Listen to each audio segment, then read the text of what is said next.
하나님의 말씀 마가복음 9장 14절에서 29절 말씀까지 같이 한번 합독하시도록 하겠습니다.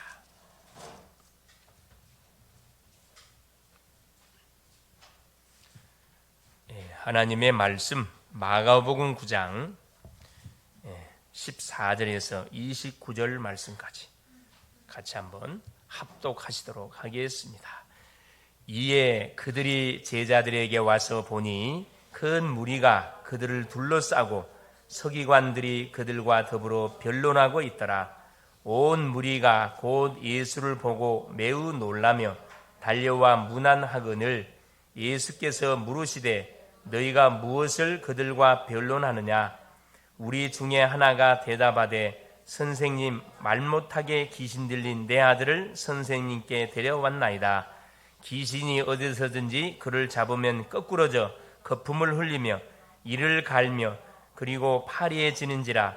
내가 선생님의 제자들에게 내쫓아 달라 하였으나 그들이 능히 하지 못하더이다. 대답하여 이르시되 믿음이 없는 세대여, 내가 얼마나 너희와 함께 있으며 얼마나 너희에게 참으리요.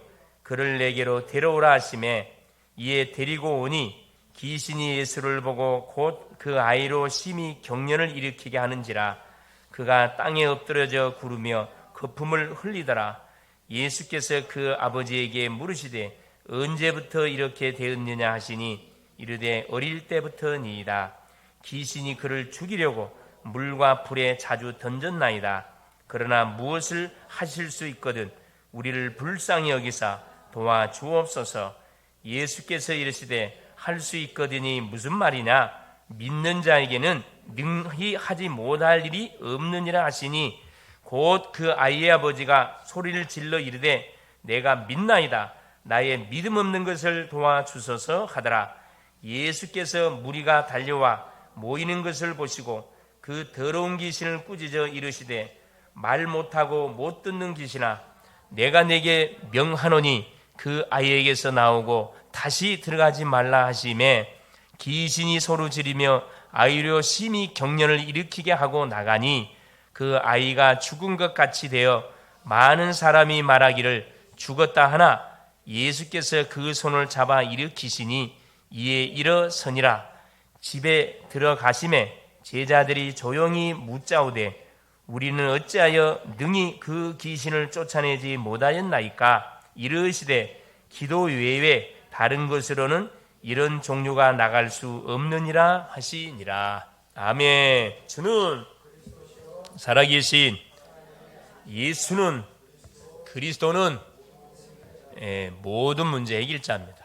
예수 그리스도는 우리 인생의 모든 문제 해결자고 또 이 그리스도를 만나게만 듣기만 들으면 구원의 놀라운 역사가 일어나고 믿기만 믿으면 응답의 놀라운 역사가 분명히 일어납니다. 이 그리스도를 전하기만 전하면 죽은 자가 분명히 살아나는 재창조 역사가 일어납니다. 그 축복을 누구에게 줬냐? 바로 이 그리스도를 믿는 우리에게 하나님이 약속으로 허락하여 주셨습니다. 그래서 매 순간 우리 자신이 누군지를 정체성을 우리가 바로 알고 매 순간 사는 것이 굉장히 중요합니다. 순간순간 학생이 공부하다 보면 직장인이 직장 다니고 산업인이 산업하다 보면 이걸 잃어버리고 학업에 묻히고 직장에 묻히고 산업에 묻히고 그래요. 일에 묻혀가지고 이 우선순위가 딱 바뀌어져 버리는 경우가 있습니다. 그럴 때는 빨리 뭐 해야 되나? 다시 우선순위를 분명히 바꿔야 됩니다. 그렇죠? 그래서 우리가 매 하루의 시작 눈 뜨자마자 뭐부터 시작하라? 신앙 고백부터. 나의 주인이 그리스도라는 사실을 고백하고 또 밖에 24시 원수마귀 사단이 항상 신방 대기하고 있어요. 여러분.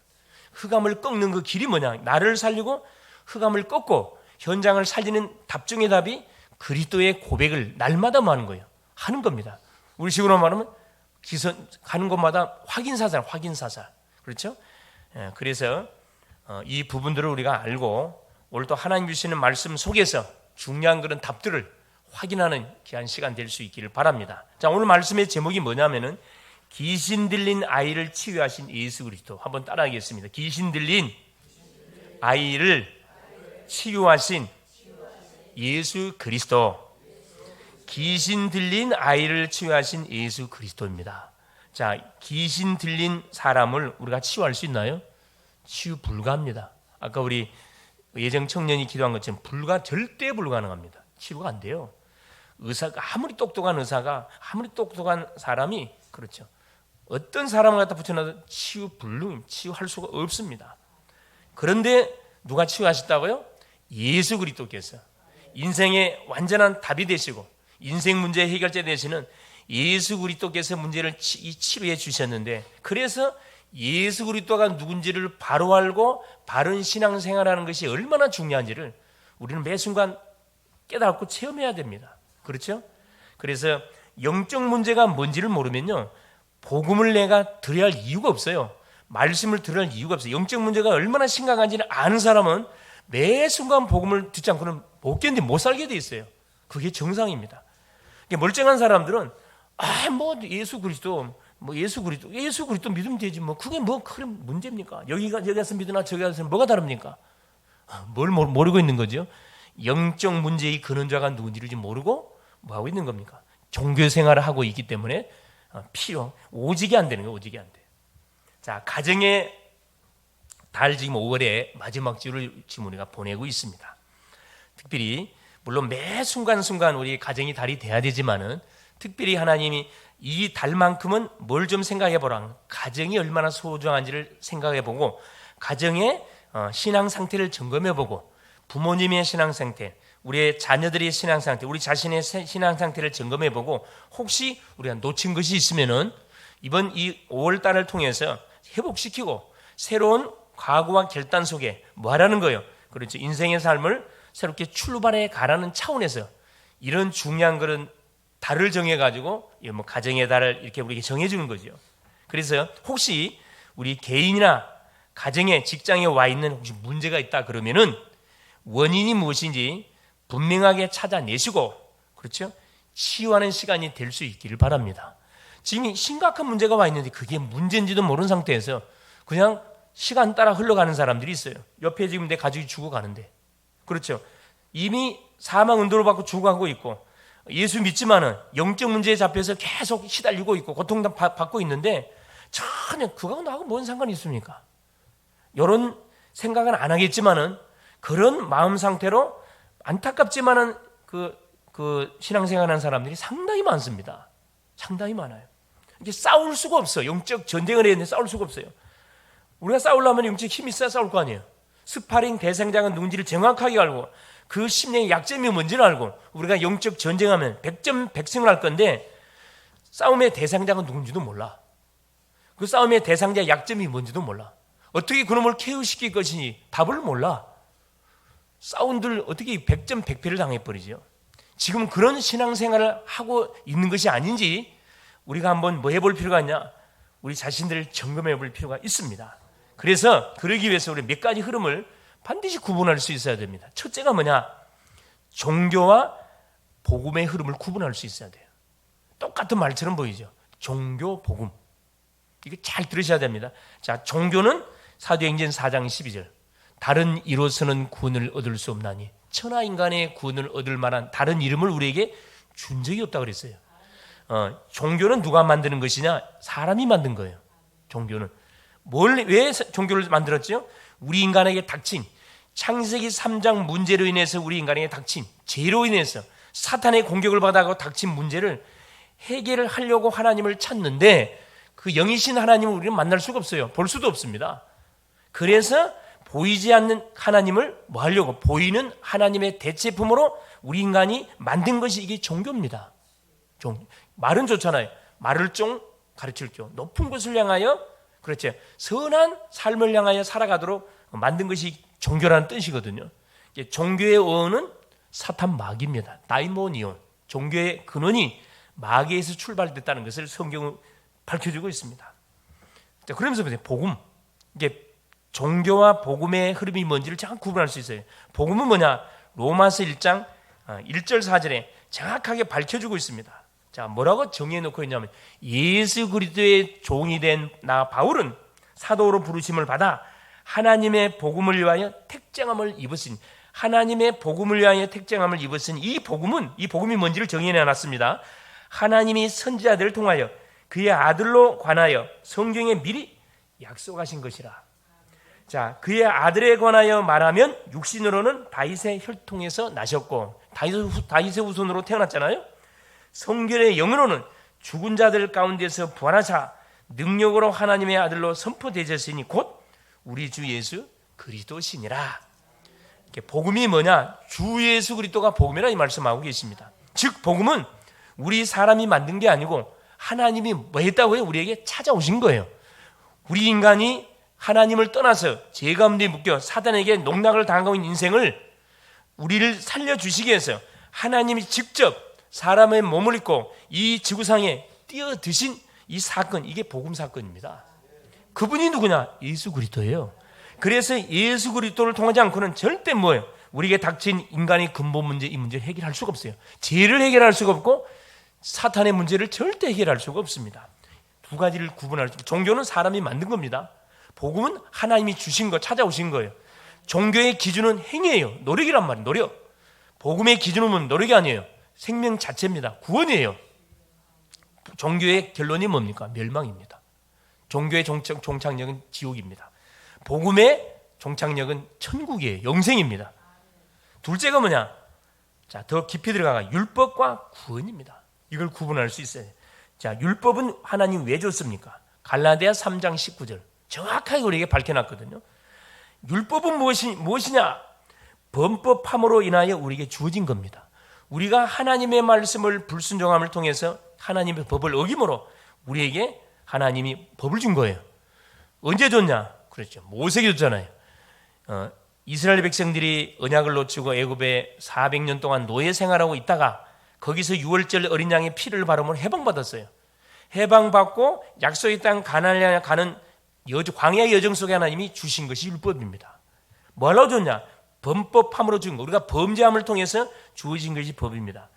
천사들을 통하여 한 중보자를 통해 우리에게 주어진 것인데 그 중보자가 누굽니까? 바로 중보자가 누구예요? 천사를 통하여 한 중보자를 통해서 주어진 것인데 물론 예수 그리스도를 얘기하는 모세를 얘기해요. 모세를 통해서 우리 주어진 거예요. 누가 올 때까지? 약속의 자손이 오시기까지, 그때까지가 율법의 역할이 존재하는 겁니다. 율법은 쉽게 말하면 범법함을 인해 우리에게 주어진 겁니다. 이게 뭐가 죄인지 뭐가 죄가 아닌지를 알려주려고 우리가 법을 줬다 이 말이에요. 이게 율법을 주신 목적. 그럼 구원이 뭡니까? 에베소서 2장 8절 9절이에요. 너희가 그 큰 은혜를 인하여 믿음으로 말미암아 구원을 얻었나. 이것이 너희에게서 난 것이 아니고 하나님의 뭐다? 선물이라 그랬습니다. 그 큰 은혜를 인해 구원은 하나님의 은혜로 우리에게 주어진 겁니다. 그래서 율법도 하나님께서 우리 범법함을 준 거고 법을 지키라고. 법이 뭔지를 모르니까 노예 생활했던 사람들이 법이 뭔지를 몰라. 죄가 뭔지를 몰라. 그걸 깨닫게 해주기 위해서 하는 법을 준 거고 지키라고. 구원받으라고 준 게 아닙니다. 지키라고 준 거예요. 질서를 위해서요. 구원은 뭐냐? 그래요. 하나님의 전적인 은혜를 우리에게 주어진 거야. 할 게 없어요. 하나님이 거저 준 거기 때문에 우리가 뭐 하면 됩니까? 아멘으로 받아들이면 구원이 우리에게 임하는 겁니다. 그래서 이 두 가지가 딱 구분되는 눈이 열리면은 내가 종교 생활하고 있는 건지 신앙생활을 하고 있는지가 구분이 돼요.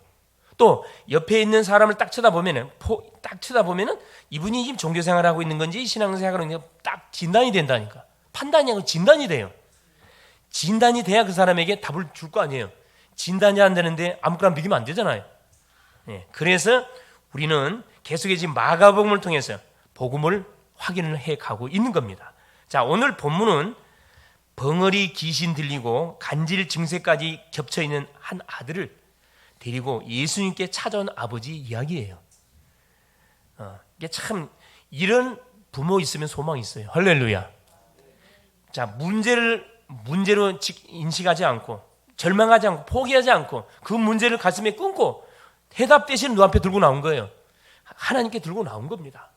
이런 중심이 있으면 그 사람은 가정 소망이 있고 그 인생 분명히 소망이 있습니다. 낙심 안 해도 됩니다. 그렇죠? 자, 그런데 보세요. 이런 중요한, 그렇죠. 이런 놀라운 기록들이 성경 속에는 이런 사건들이 많이 기록되어 있습니다. 그렇죠. 그래서 막상 이런 자녀, 이런 자신, 이런 친척을 둔 사람들이 우리 주변에는 많아요. 눈에 안 보이는 것처럼 보이죠? 다 숨겨놨어요. 그러니까 아픈 사람들은 대부분 부모님들이 뭐 하다고 창피하다고 뭐 합니까? 방에 다 가둬놓는다니까. 아예 집 밖을 못 나오고 완전히 그냥 뭐 문 잠궈놓고 가둬놔요. 전혀 자녀가 없는 것처럼. 그런 부모 만나 소망 없어요. 드러내버려야 되거든, 그럴수록. 이거 부끄러운 게 아니고, 모든 인생은 누구를 모르면은, 하나님을 모르면은 반드시 사탄의 공격을 받아가지고 그 가문의 흐름 따라서 이런 문제를 당하게 돼 있습니다. 우리가 그냥 문제를 먼저 당한 거지, 뭐, 내가 미워갖고 하나님께 문제를 준 게 아니라니까. 하나님이 쓰시려고, 하나님이 중요한 구원의 계획을 위해서 우리에게 주는 거죠. 깨닫는 순간에 놀란 일이 벌어지는 거죠. 그리고 이것은 드러났을 뿐, 드러나면 좋아요. 문제는 뭐냐? 드러나지 않으면서 눈에 안 보이는 문제를 가진 사람들이 더 많다는 겁니다. 이 사람들은 갑작스럽게 뭐합니까? 인생 끝내버려요.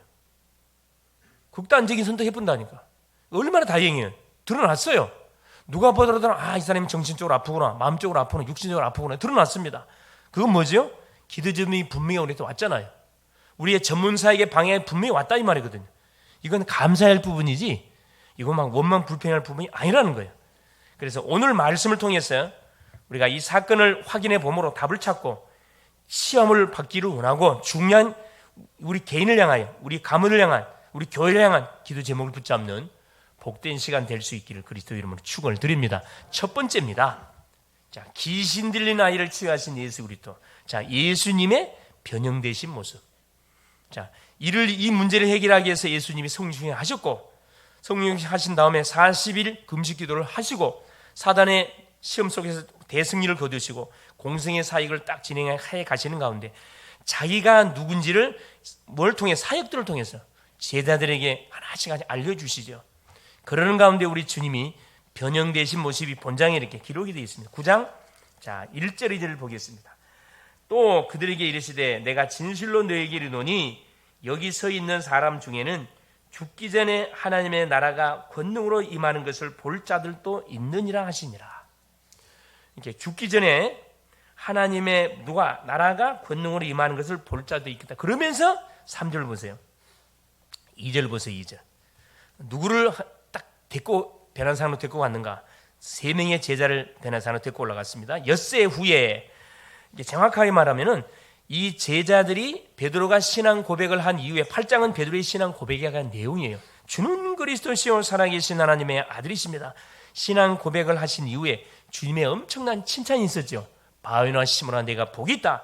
이를 내게 알기는 혈육이 아니요 하늘에 계신 내 아버지라. 그렇죠. 내가 너를 반세기에 내 교회를 세우리고 반세기에 내 교회를 세울 것이다. 음부의 권세가 너를 해치 못할 것이다. 칭찬을 하셨거든요. 그러고 나서 얼마 지나지 않아서 내가 십자가에 죽었다가 3일 만에 살아나야 된다. 주님이 오신 본론적인 딱 메시지를 제자들한테 하니까 그 중에 또 제자를 대표하는 베드로가 절대 그럴 수 없습니다. 베드로가 딱 앞장서가 절대 주님 그렇게 죽을 수 없습니다. 예수께서 뭐라 합니까? 칭찬을 받았다가 바로 책망 들어가거든요. 이 사탄아 내 뒤로 물러가라. 너는 하나님의 일을 대적하고 사람 일을 먼저 생각하는 거라. 막 꾸중하시잖아요. 책망하시잖아요. 자, 그리고 나서 일어난 사건이 이 사건이에요. 자, 엿새 후에 2절 보세요. 베드로와 야고보와 요한을 데리시고 따로 높은 산에 올라가셨더니 그들 앞에서 변형되사 베나산에 올라가신 데리고 올라간 겁니다. 그 옷이 3절에 광채가 나며 세상에서 빨래하는 자가 그렇게 희게 할 수 없을 만큼 매우 희어졌더라. 자, 이에 엘리야가 모세와 함께 그들에게 나타나 예수와 더불어 말하거늘. 자, 베드로가 예수께 고하되 지금 베드로와 야고보 요한 3명이 베나산에 올라갔는데 예수가 이렇게 변형이 되죠. 이게 환상이 펼쳐진 겁니다. 환상이 펼쳐지는 가운데 그 환상을 보잖아요. 방금 예수님께서 9장 1절 2절에 말씀했던 그 내용을 지금 확인시켜 주는 거거든요. 죽기 전에 하나님의 나라가 권능으로 임하는 것을 볼 자들이 지금 이 사건을 이야기하고 주고 있는 겁니다. 이게 결국 예수님이 누구라는 것을 이들에게 보여주는 거죠. 내가 누구다? 그리스도다. 이걸 보여주는 거거든. 베드로의 고백을 다시 한번 주님이 베드로가 눈앞에 보는 앞에 내가 누군지를 정말 그리스도가 맞다는 사실을 지금 환상 중에 보여주고 계시는 거거든요. 자, 모세와 엘리야와 예수님이 대화하는 딱 현장이 나왔잖아요. 4절에 엘리야가 모세와 함께 그들에게 나타나 예수와 더불어 말하거늘. 이게 뭔 말이냐? 모든 모세는 누구예요? 율법의 대표자. 엘리야는 누굽니까? 선지자의 대표자입니다. 선지자의 완성, 율법의 완성자, 이 대표하는 사람들이 예수하고 대화했다. 모든 바톤을 누구한테 넘긴단 말이죠. 그래요. 주인공이 되시는 예수가 오심을 통해서 자, 율법의 완성자신 예수께, 선지자의 완성자신 그 예수께 모든 바톤을 넘게 구약의 영이 다 뭐 됐다는 거죠? 성취가 됐다. 이걸 확인해 주는 거예요. 이걸. 자, 그러면서 보세요. 변형되신 예수님의 모습을 딱 이 베드로가 딱 보고 나서 그렇죠? 막 너무 두려움석이 잡히잖아요. 여기 보세요. 6절에 이는 5절에 보세요. 그 변형된 예수의 모습을 보고 베드로가 얼마나 감동이 됐든지 자기도 모르는 사이에 각인이 한 거지. 각인이. 베드로가 예수께 고하되 라삐어 우리가 여기 있는 것이 좋사오니 우리가 초막셋을 짓되 하나는 주를 위하여 하나는 모세를 위하여 하나는 엘리야를 위하여 하사이다. 지금 또 착각 속에 빠졌습니다. 각인 속에 또 빠져들어가잖아요. 자, 초막은 하나만 지면 돼요. 누구? 그리스도를 위해서 하나만 지면 되는데 뭐라 그래? 모세에 의해서 짓고 율법도 필요합니다. 또 누구? 선자가 또 필요합니다. 주인공이 왔는데 또 천지교식이에요. 주인공이 왔으면 끝.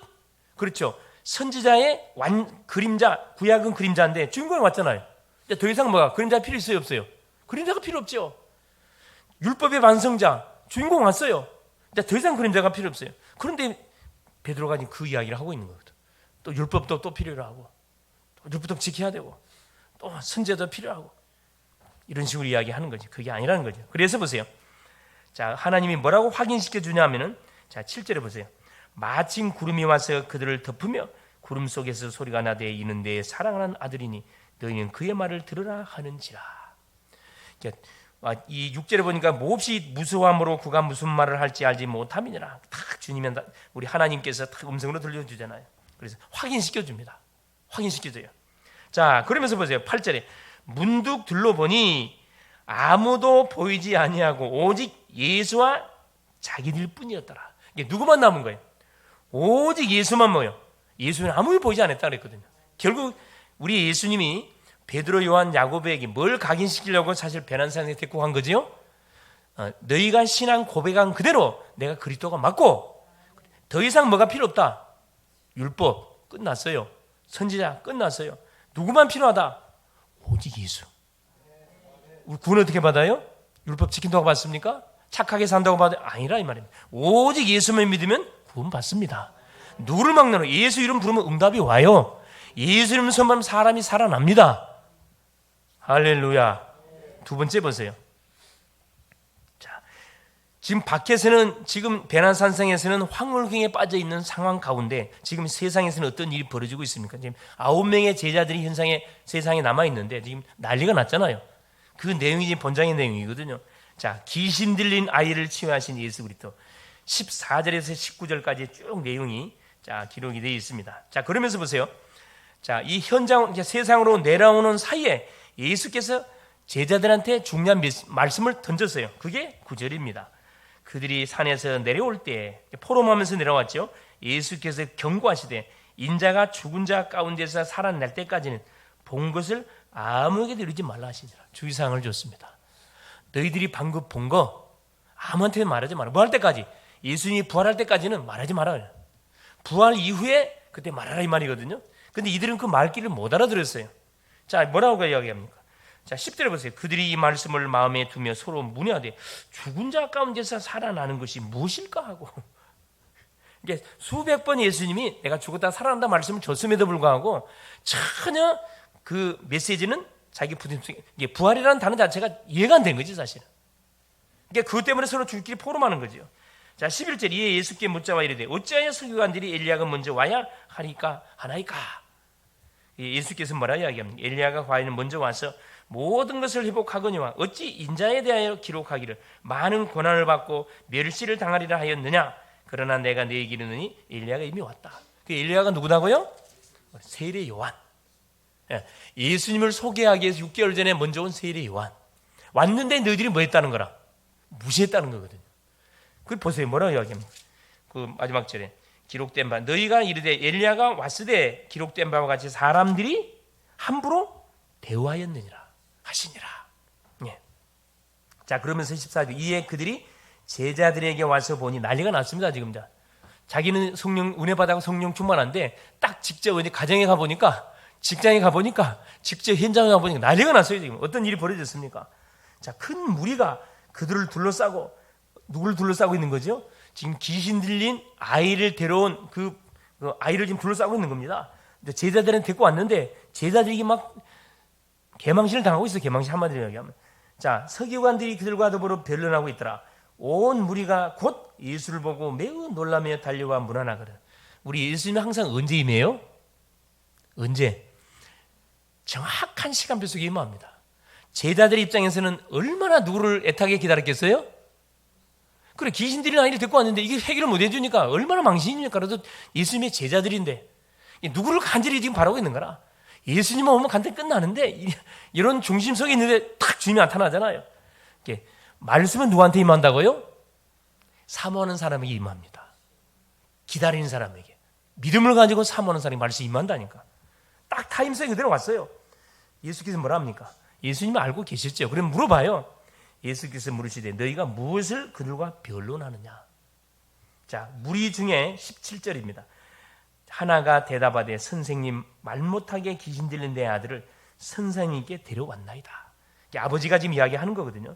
18절에 귀신이 어디서든지 그를 잡으면 거꾸로 저 거품을 흘리며 이를 갈며 대부분 간질병 환자들에게 나타나는 증상들이잖아요. 그리고 파리해지는지라 내가 선생님의 제자들에게 내쫓아달라 했으나 그들이 능히 하지 못하더이다.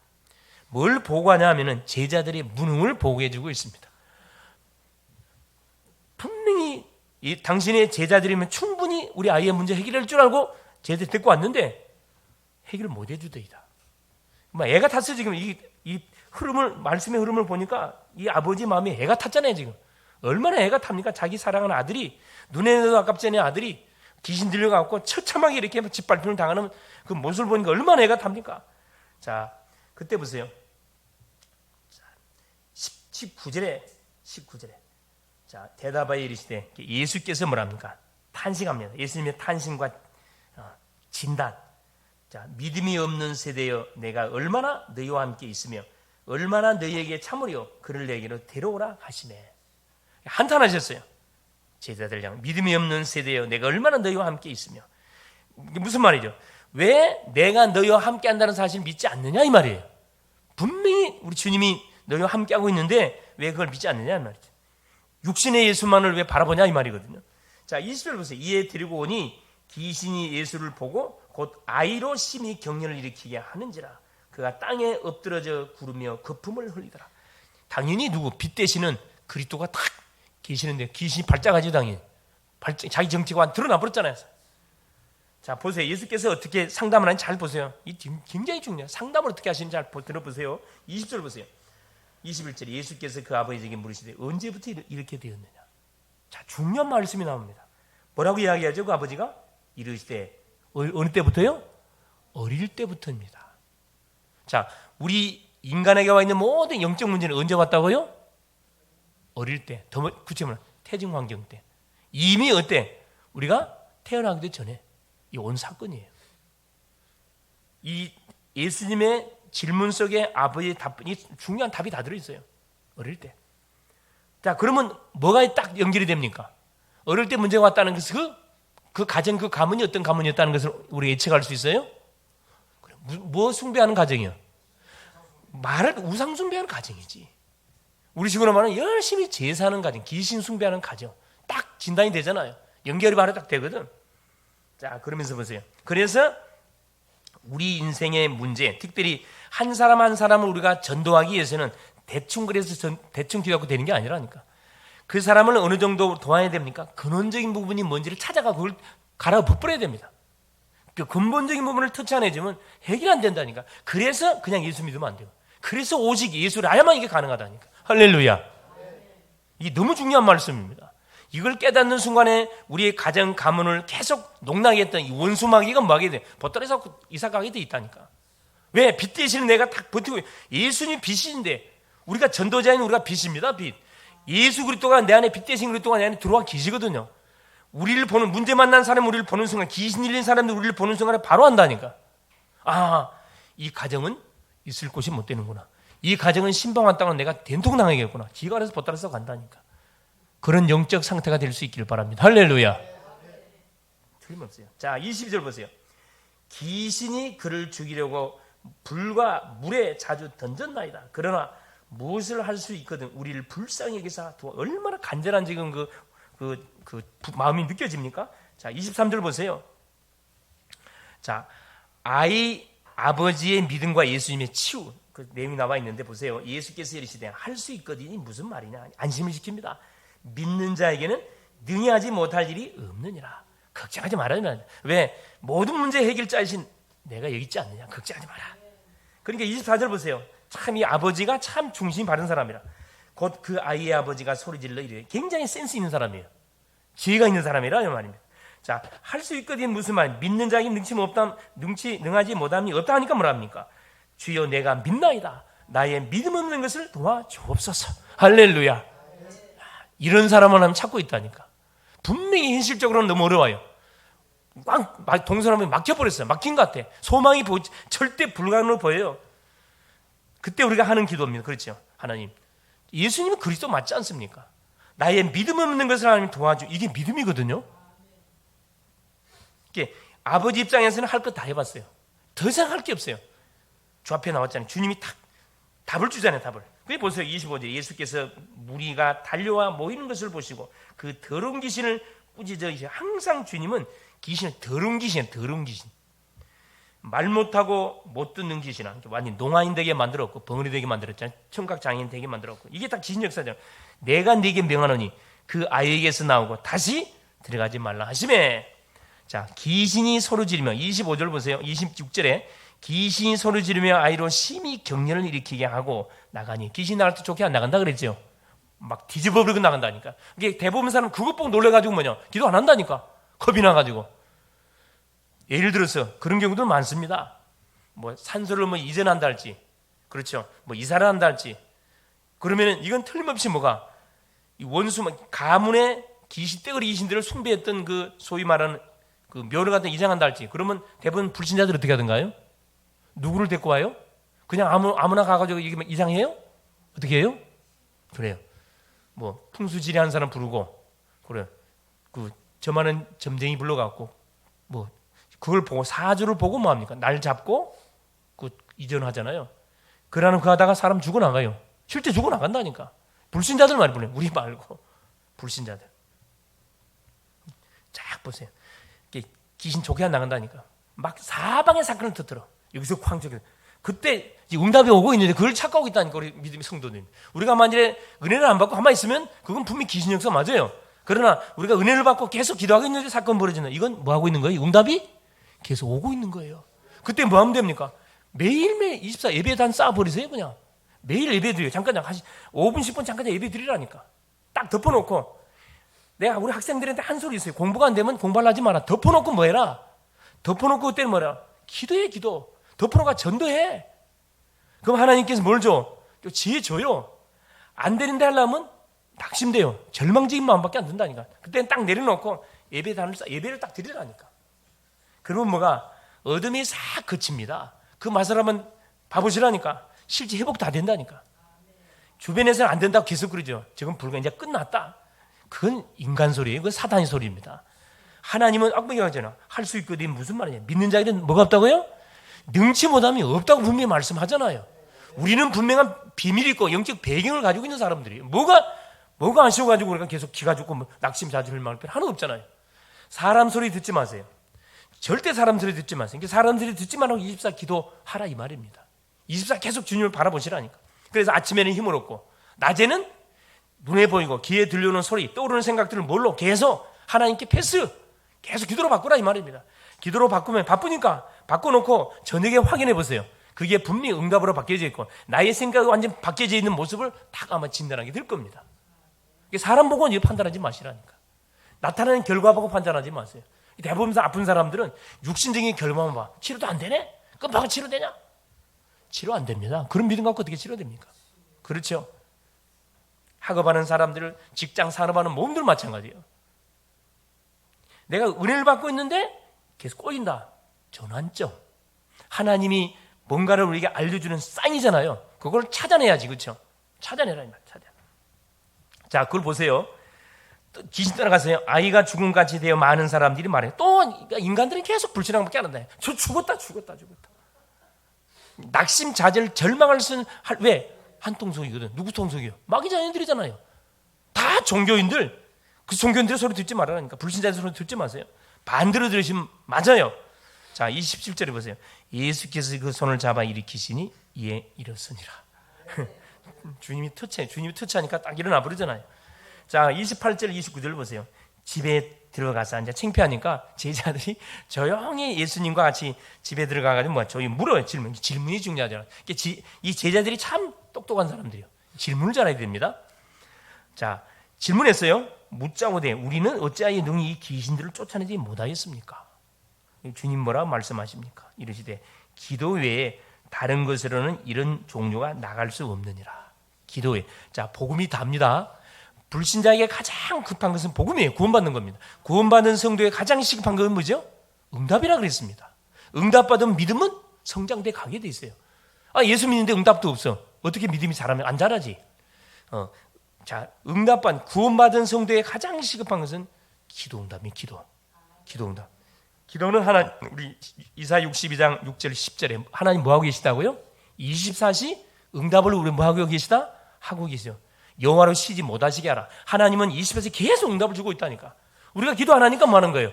이게 응답인지 아닌지 전혀 눈치 못 채. 대부분 어떤 식으로 해석합니까? 좋은 것은 응답이야. 좋지 않은 것은 응답 아닌 것을 생각합니다. 그건 착각이잖아요. 그건 내 기준이지. 그렇죠? 그래서 24기도 너무 중요하잖아요. 그래서 꼬이고 뭔가 막히면 뭐 하세요? 질문하세요. 질문. 하나님 이게 왜? 하나님 살아 계시잖아요. 내 하나님 자녀 맞잖아요. 분명히 기도하면 응답 준다 했잖아요. 빛의 경제 허락해 준다 그랬잖아요. 빛의 성전 선다 그랬잖아요. 치유된다 그랬잖아요. 왜 안 되는 겁니까? 질문해 보시라니까. 그러면 하나님 분명히 답 주셔요. 답. 결론입니다. 그래서 모든 인간은 영적 존재입니다. 그러다 보니까 모든 인간은 어떤 문제를 가지고 있냐? 하나님을 떠나 있는 모든 인생은 영적 문제를 다 가지고 있어요. 이 영적 문제는 시대가 바뀌어도 없어지지 않습니다. 만일에 이 문제를 해결하지 않으면 오히려 더 깊이 각인되고 뿌리 내리고 체질되어 가요. 이게 불신자들이 종교인들이 이건 모른다니까. 아, 이거 이제 복음 안 들어도 이제 복음 안 듣고 훈련 받으라고 말하는 게 너무 좋네. 그게 망하는 길인데 그걸 몰라죠. 보시라 어떻게 시간 지나면 어떻게 되는 거 보시라니까 여러분. 계속 복음을 듣는 사람하고 복음을 듣지 않고 너무 편하게 좋네. 그냥 주일 예배, 수요 예배, 이제 금요철학 끝. 너무 좋네. 좋은지 안 좋은지 두고 보시라니까. 어떻게 되는지. 이 영적이라는 것은 예민하거든요. 굉장히 예민합니다.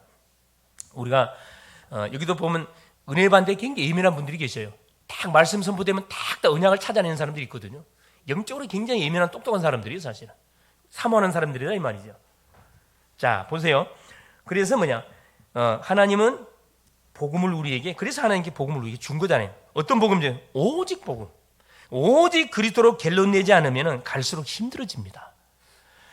자, 처음에는 표시가 나지만은 이게 계속 무뎌지잖아요. 사망의 잠을 잡으려면 전혀 감각 자체가 없어요. 그래, 그때 터지는 사건은 바벨탑이면 수습이 안 되는 사건 터져버려요. 대형사고 터져요. 그게 바로 누구냐? 거라사 지역의 광인처럼 되어집니다. 몇 마리 군대 귀신요? 2,000마리. 정확히 원상으로는 8,000마리. 8,000마리 군대 귀신이 그 개인, 그 가문을 딱 장악하는 상태로 확 굳어져 간다니까. 그때는 손댈 수 없어요, 여러분. 이길 수 없습니다. 그래, 그때 가가지고 막 후회 소용없다니까. 그래서 천하의 어떤 문제를 가지고 있어도 우리가 누구를 붙잡으면, 그리스도를 믿기만 믿으면 모든 문제 끝나버립니다. 얼마나 다행입니까? 그렇죠. 만 가지 문제 있는 것처럼 보자면 원인은 딱 한 가지. 하나님을 떠나서 온 문제. 해답은 딱 한 가지. 그리스도. 할렐루야. 간단해졌다니까. 행위나 풀리지 않는 고질적인 문제나 어려움 상황들이 있다 하면 더 이상 방황하지 말고 주 앞에 그것을 들고 나오세요. 할렐루야. 나와서 주 앞에 맡기세요. 자, 시편 68편 19절에 날마다 우리의 짐을 지는 주여, 그 구원의 하나님을 찬송하려고 날마다 우리의 짐을 대신 져줘요. 얼마나 감사합니까? 그 하나님께 맡기시라니까. 하나님은 반드시 해결해 주실 겁니다. 빌보 4장 6절 7절 아무것도 염려하지 말고 모든 일에 기도와 간구로 너희 구할 것을 감사함으로 하나님께 아뢰라. 그리하면 모든 지각에 뛰어난 하나님의 평강이 그리스도 예수 안에 너희 마음 생각을 뭐 하신다? 지키시리라. 24 기도 속에서 모든 중요한 답들을 찾아내는 복된 한 주간 될 수 있기를 그리스도 이름으로 축원드립니다. 살아계신 하나님 감사드립니다. 예수 그리스도를 구주로 삼고 한 주를 출발케 하신 것 감사드립니다. 영적 문제 속에 잡혀 방황하는 모든 인생들에게 오직 그리스도만이 해답임을 말해주게 하여 주시옵소서. 우리의 믿음 없는 것을 도와주시옵소서. 삶 집중 속에 들어가게 하여 주옵소서. 그래서 곳곳에 빛의 성전을 세우는 멋진 한 주간 되게 하옵소서. 그리스도 되신 예수님의 이름으로 간절히 기도 올리옵나이다. 아멘.